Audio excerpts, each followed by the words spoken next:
Hello everyone, welcome to my YouTube channel. 2025 Essay 2 Mathematics English Medium Question Paper. First mainly 8 questions ಇರುತ್ತೆ. Each carries 8 marks. ನೀವು ಈ choose the correct ಆನ್ಸರ್ಸ್ನ ನೀವು answer ಮಾಡಬೇಕಾದ್ರೆ option A ಅಂತ mention ಮಾಡಿ ಅದಾದಮೇಲೆ ನೀವು ಆನ್ಸರ್ ಮಾಡಬೇಕಾಗುತ್ತೆ. ಈ ಮೇನಿಂದ ನಿಮಗೆ 8 ಮಾರ್ಕ್ಸ್ ಇರುತ್ತೆ. ಟೋಟಲ್ ಇದು 80 ಮಾರ್ಕ್ಸ್ ಕ್ವಶನ್ ಪೇಪರ್. ನೆಕ್ಸ್ಟ್ ಮೇನಲ್ಲಿ ಆನ್ಸರ್ ದ ಫಾಲೋಯಿಂಗ್ ಕ್ವಶನ್ಸ್ ಇದೆ. Each carries 8 marks. Question number 9ಇಂದ ಕ್ವಶನ್ ನಂಬರ್ 16 ತನಕನೂ 1 ಮಾರ್ಕ್ಸ್ ಕ್ವಶನ್. ಈ ಒಂದು ಕ್ವಶನ್ಸ್ ನಿಮಗೆ ಟೆಕ್ಸ್ಟ್ ಬುಕ್ಕಿಂದ ಬರುತ್ತೆ. First main choose one correct answers questions ಕೂಡ ಅಷ್ಟೇ, ನಿಮಗೆ ಅದು ಟೆಕ್ಸ್ಟ್ ಬುಕ್ಕಿಂದಾನೇ ಬರೋ ಒಂದು ಕ್ವಶನ್ಸ್ ಆಗಿರುತ್ತೆ. ನೆಕ್ಸ್ಟ್ ಮೇನಲ್ಲಿ ಆನ್ಸರ್ ದ ಫಾಲೋಯಿಂಗ್ ಕ್ವಶನ್ಸ್. ಇಲ್ಲಿ 2 ಮಾರ್ಕ್ಸ್ದು 8 ಕ್ವಶನ್ಸ್ ಇದೆ. ಹಾಗೆ ಈ ಒಂದು ಮೇನಲ್ಲಿ ನಿಮಗೆ ಆಪ್ಷನ್ಸ್ ಇರುತ್ತೆ. Question number 17, question number 18, question number 19. ಈ ಒಂದು 3 ಕ್ವಶನ್ ಆದಮೇಲೆ 19 ಕ್ವಶನ್ಗೆ ನಿಮಗೆ ಆರ್ ಅಂತ ಇದೆ ನೋಡಿ, ಅದು ಚಾಯ್ಸ್ ಕ್ವಶನು. ನೆಕ್ಸ್ಟ್ ನಿಮಗೆ 20 ಕ್ವಶನಲ್ಲೂ ಅಷ್ಟೇ 2 ಚಾಯ್ಸ್ ಕ್ವಶನ್ ಇರುತ್ತೆ. 21, 22, 23 ಯಾವುದೇ ಕೂಡ ಚಾಯ್ಸ್ ಕ್ವಶನ್ಸ್ಗಳಿರಲ್ಲ. ಸೊ ನೀವು ಈ ಒಂದು ಆನ್ಸರ್ಸ್ನ ಬರೀಬೇಕು ಅಂದರೆ ನೀವು 2 ಸ್ಟೆಪ್ಸ್ ಅಥವಾ 3 ಸ್ಟೆಪ್ಸ್ವರೆಗೂ ಕೂಡ ನೀವು ಆನ್ಸರ್ನ ಮಾಡಬೇಕಾಗುತ್ತೆ. ಅಂದರೆ ಫಸ್ಟ್ ಮೇನ್ ಥರ ನೀವು ಡೈರೆಕ್ಟಾಗಿ ಆನ್ಸರ್ನ ನೀವು ಈ ಮೇನಲ್ಲಿ ಮಾಡೋಕ್ಕೆ ಹೋಗ್ಬೇಡಿ.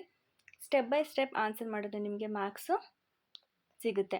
19 ಕ್ವಶನಲ್ಲಿ ನೋಡಿ ಒಂದು ಥೇರಮ್ ಕೊಟ್ಟಿದ್ದಾರೆ, ಪ್ರೂವ್ ದಟ್ ಅಂತ. ಇನ್ನೊಂದು ನಿಮಗೆ ಲೈಸ್ ಬಿಟ್ವೀನ್, ಅದು ಕೂಡ ಪ್ರೂವ್ ದಟ್ ಅಂತಲೇ ಇದೆ. ಎರಡು ಕೂಡ ಥೇರಮ್ ಇದೆ. ನೆಕ್ಸ್ಟ್ ಸಿಂಪ್ಲಿಫೈ ಫಾಲೋಯಿಂಗ್ ಕ್ವಶನ್ಸ್ಗಳು ಎರಡಿದೆ. ನೆಕ್ಸ್ಟ್ ಮೇನಲ್ಲಿ ಫೋರ್ತ್ ಮೇನಲ್ಲಿ ಆನ್ಸರ್ ದ ಫಾಲೋಯಿಂಗ್ ಕ್ವಶನ್ಸ್ ಇದೆ. ಈ ಮೇನಲ್ಲಿ 9 ಕ್ವಶನ್ಸ್ ಇದೆ. ಪ್ರತಿಯೊಂದು ಕ್ವಶನ್ಸ್ಗೂ 3 ಮಾರ್ಕ್ಸ್. ಟೋಟಲ್ ನಿಮಗೆ 27 ಮಾರ್ಕ್ಸ್ ಬರುತ್ತೆ. ಫಸ್ಟ್ ಕ್ವಶನಲ್ಲಿ ರ್ಯಾಷನಲೈಸ್ ದ ಡಿನಾಮಿನೇಟರ್, ಸೆಕೆಂಡ್ ಕ್ವಶನಲ್ಲಿ ಫ್ಯಾಕ್ಟರೈಸ್, ಫೈಂಡ್ ದ ಸೊಲ್ಯೂಷನ್ಸ್. ನೀವು ಈ ಮೇನಲ್ಲಿ ನೀವು ಆನ್ಸರ್ ಮಾಡಬೇಕು ಅಂದರೆ ಮೋರ್ ದ್ಯಾನ್ 4 ಸ್ಟೆಪ್ಸ್ನ ನೀವು ಆನ್ಸರ್ ಮಾಡಬೇಕಾಗುತ್ತೆ. ಬಿಕಾಸ್ ಇದು 3 ಮಾರ್ಕ್ಸ್ ಕ್ವಶನಲ್ಲೂ ಯಾವುದಕ್ಕೂ ಕೂಡ ನೀವು ಡೈರೆಕ್ಟಾಗಿ ಆನ್ಸರ್ನ ನೀವು ಮಾಡೋಕ್ಕೆ ಹೋಗಬೇಡಿ. ಸ್ಟೆಪ್ ಬೈ ಸ್ಟೆಪ್ ಆನ್ಸರ್ನ ನೀವು ಮಾಡಿ. ನೆಕ್ಸ್ಟ್ ಮೇನು 4 ಮಾರ್ಕ್ಸ್ ಕ್ವಶನ್ಗೆ 16 ಕ್ವಶನ್ ಇದೆ ಟೋಟಲ್. ಪ್ರತಿಯೊಂದು ಕ್ವಶನ್ಗೂ 4 ಮಾರ್ಕ್ಸ್ ಇರುತ್ತೆ. 34, 35, 36, 37 4 ಕ್ವಶನ್ಸ್ ಇದೆ. ಈ ಒಂದು 4 ಕ್ವಶನ್ಸು ಕೂಡ ನೀವು ಅಟೆಂಡ್ ಮಾಡಬೇಕಾಗುತ್ತೆ. ಈ ಮೇನಲ್ಲಿ ನಿಮಗೆ ಯಾವುದೇ ಥರ ನಿಮಗೆ ಚಾಯ್ಸಸ್ ಇರಲ್ಲ. ನೀವಿಲ್ಲಿ ಎಲ್ಲ ಕ್ವಶನ್ನು ನೀವಿಲ್ಲಿ ಅಟೆಂಡ್ ಮಾಡಬೇಕಾಗುತ್ತೆ.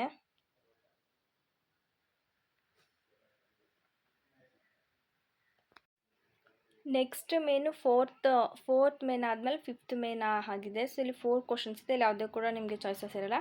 Last main answer the following questions ಇದೆ. ಇಲ್ಲಿ 38 ಕ್ವಶನಲ್ಲಿ state and prove midpoint theorem. Almost ಇಲ್ಲಿ ಲಾಸ್ಟಲ್ಲಿ ನಿಮಗೆ ಥೇರಮ್ ಕ್ವಶನ್ ಕೇಳೋ ಚಾನ್ಸಸ್ ಇರುತ್ತೆ. ಈ ಒಂದು ಕ್ವಶನ್ಸು 5 ಮಾರ್ಕ್ಸ್. ಇದು 5 ಮಾರ್ಕ್ಸ್ಗೆ ನಿಮಗೆ ಒಂದೇ ಕ್ವಶನ್ ಇರುತ್ತೆ. ಇದು ಕಂಪಲ್ಸರಿ ಕ್ವಶನ್ ಆಗಿರುತ್ತೆ. ಇಲ್ಲಿ ಯಾವುದೇ ಕೂಡ ಚಾಯ್ಸಸ್ ಕೂಡ ಇರಲ್ಲ. ಈ ಲಾಸ್ಟ್ ಮೇನಲ್ಲಿ ಆಲ್ಮೋಸ್ಟ್ ಅವರು ಥೇರಮ್ನ ಕೇಳೋ ಚಾನ್ಸಸ್ ಇರುತ್ತೆ. ಸೊ ನೀವು ಥೇರಮ್ನ ನೀವು ಜಾಸ್ತಿ ಪ್ರಾಕ್ಟೀಸ್ ಮಾಡಿ. ಇದು ನಿಮ್ಮ Essay 2 2025 class 9th English medium mathematics model question paper. Thank you.